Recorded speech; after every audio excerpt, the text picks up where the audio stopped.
बहुत समय पहले की बात है।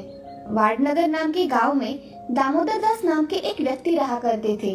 उनकी रेलवे स्टेशन के पास एक चाय की दुकान थी। दामोदर दास एक बहुत ही साधारण और गरीब इंसान थे।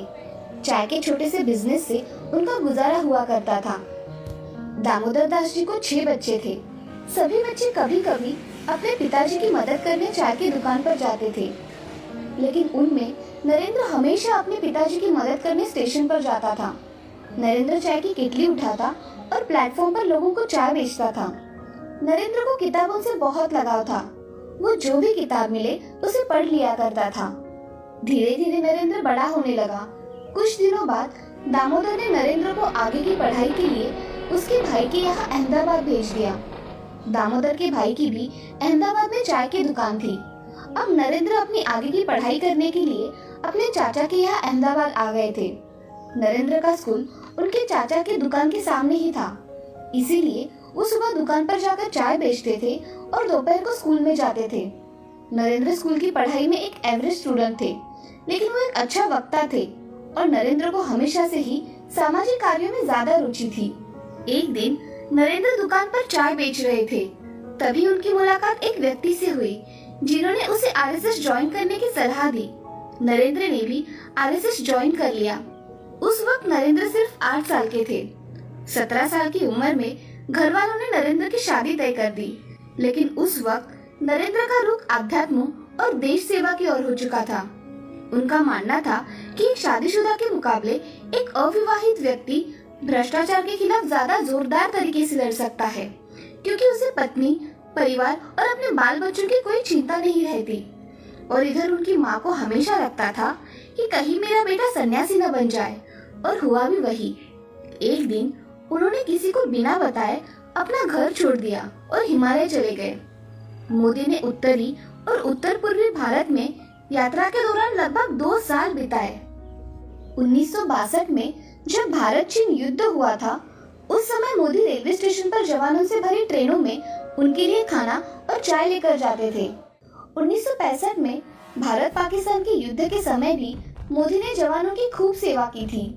1971 में वो आरएसएस के प्रचारक बन गए और अपना पूरा समय आरएसएस को देने लगे। मोदी वहाँ सुबह 5 बजे उठ जाते थे और देर रात तक काम करते थे। प्रचारक होने की वजह से मोदी ने गुजरात के अलग अलग जगह पर जाकर लोगों की समस्याओं को बहुत करीब से समझा और फिर भारतीय जनता पार्टी का आधार मजबूत करने में इम्पोर्टेंट रोल निभाया। 1975 के आसपास में राजनीतिक क्षेत्रों में विवाद की वजह से उस समय की प्रधानमंत्री इंदिरा गांधी ने कई राज्यों में इमरजेंसी घोषित कर दी और तब आरएसएस जैसी संगठनों पर भी रोक लगा दिया गया था। फिर भी मोदी चोरी छिपे देश की सेवा करते रहे और उन्होंने सरकार की गलत नीतियों का जमकर विरोध किया। उसी समय मोदी जी ने एक किताब भी लिखी जिसका नाम था संघर्ष मां गुजरात। इस किताब में उन्होंने गुजरात की राजनीति के बारे में चर्चा की थी। आपातकाल के दौरान गिरफ्तारी से बचने के लिए मोदी को अंडरग्राउंड होने के लिए मजबूर होना पड़ा। वो सरकार का विरोध करने वाली पैम्पलेट प्रिंटिंग में शामिल थे। उन्होंने आरएसएस के प्रचारक रहते हुए 1980 में गुजरात विश्वविद्यालय से राजनीति विज्ञान में पोस्ट ग्रेजुएशन की डिग्री प्राप्त की। आरएसएस के बेहतरीन काम को देखते हुए उन्हें भाजपा में नियुक्त किया गया, जहां उन्होंने 1990 में अडवाणी जी के अयोध्या रथ का भव्य आयोजन किया, जिससे भाजपा के सारे वरिष्ठ नेता उनसे बहुत प्रभावित हुए। आगे भी उनके अद्भुत कार्यों की बदौलत भाजपा में उनका महत्व बढ़ता रहा। आखिरकार उनकी मेहनत रंग लाई और उनकी पार्टी ने गुजरात में 1995 में विधानसभा चुनाव में बहुमत में अपनी सरकार बना ली और केशुभाई पटेल को गुजरात का मुख्यमंत्री बना दिया और नरेंद्र मोदी को दिल्ली बुलाकर भाजपा संगठन के लिए उन्हें केंद्रीय मंत्री की रिस्पॉन्सिबिलिटी दी गई। मोदी जी ने इस रिस्पॉन्सिबिलिटी को बहुत ही बखूबी निभाया। 2001 में केशुभाई पटेल की सेहत खराब होने लगी थी और गुजरात चुनाव में भाजपा कई सीटें भी हार रही थी। इसके बाद भारतीय जनता पार्टी ने अक्टूबर 2001 में केशुभाई पटेल की जगह नरेंद्र मोदी को गुजरात के मुख्यमंत्री की कमान सौंपी। नरेंद्र मोदी ने मुख्यमंत्री का अपना पहला कार्यकाल 7 अक्टूबर 2001 से शुरू किया।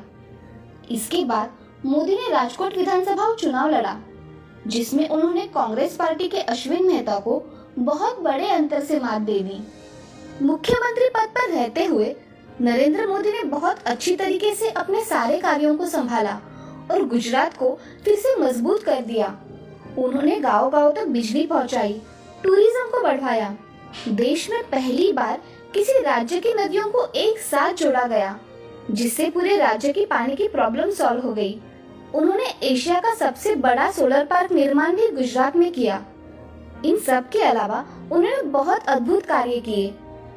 देखते ही देखते उन्होंने गुजरात को भारत का एक बेहतरीन राज्य बना दिया और वो खुद गुजरात के सबसे बेहतरीन मुख्यमंत्री बन गए। लेकिन उसी बीच गुजरात के गोधरा कांड से नरेंद्र मोदी का नाम जोड़ा गया और कांग्रेस सहित अन्य विपक्षी दलों ने उनके इस्तीफे की मांग की। दोस्तों, गोधरा कांड में 27 फरवरी 2002 को गुजरात के गोधरा नाम के शहर में रेलवे स्टेशन पर साबरमती ट्रेन के F6 कोच में आग लगाए जाने के बाद 59 लोगों की मौत हो गई थी, जिसके बाद पूरे गुजरात में सांप्रदायिक दंगे होना शुरू हो गए थे। और फिर 28 फरवरी 2002 को गुजरात के कई इलाकों में दंगा बहुत ज्यादा भड़क गया, जिसमें 1200 से अधिक लोग मारे गए। इसके बाद इस घटना की जांच के लिए उच्चतम न्यायालय ने एक विशेष जांच दल बनाया और फिर दिसंबर 2010 में जांच दल की रिपोर्ट के आधार पर फैसला सुनाया कि इन दंगों में नरेंद्र मोदी के खिलाफ कोई ठोस सबूत नहीं मिला। नरेंद्र मोदी ने गुजरात में भी कई ऐसे हिंदू मंदिरों को ध्वस्त कराने में थोड़ा सा भी नहीं सोचा जो सरकारी कानूनों कायदों के मुताबिक नहीं बने थे।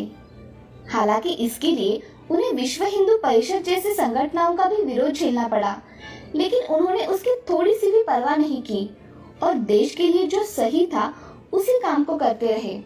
उनके अच्छे डिसीजंस और कार्यों की वजह से गुजरात के लोगों ने मोदी जी को 4 बार लगातार अपना मुख्यमंत्री बनाया।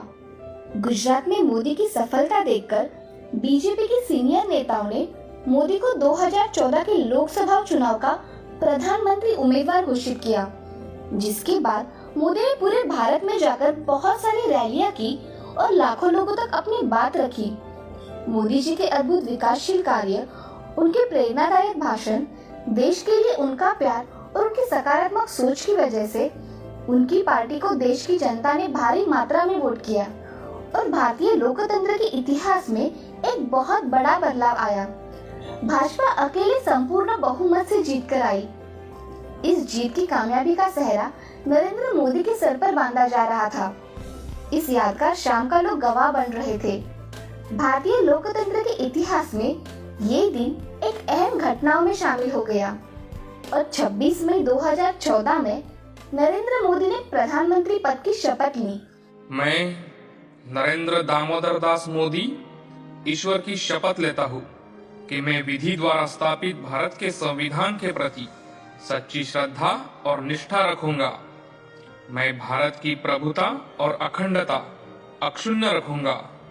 मैं संघ के प्रधानमंत्री के रूप में अपने कर्तव्यों का श्रद्धा पूर्वक और शुद्ध अंतःकरण से निर्वहन करूंगा तथा मैं भय या पक्षपात, अनुराग या द्वेष के बिना सभी प्रकार के लोगों के प्रति संविधान और विधि के अनुसार न्याय करूंगा।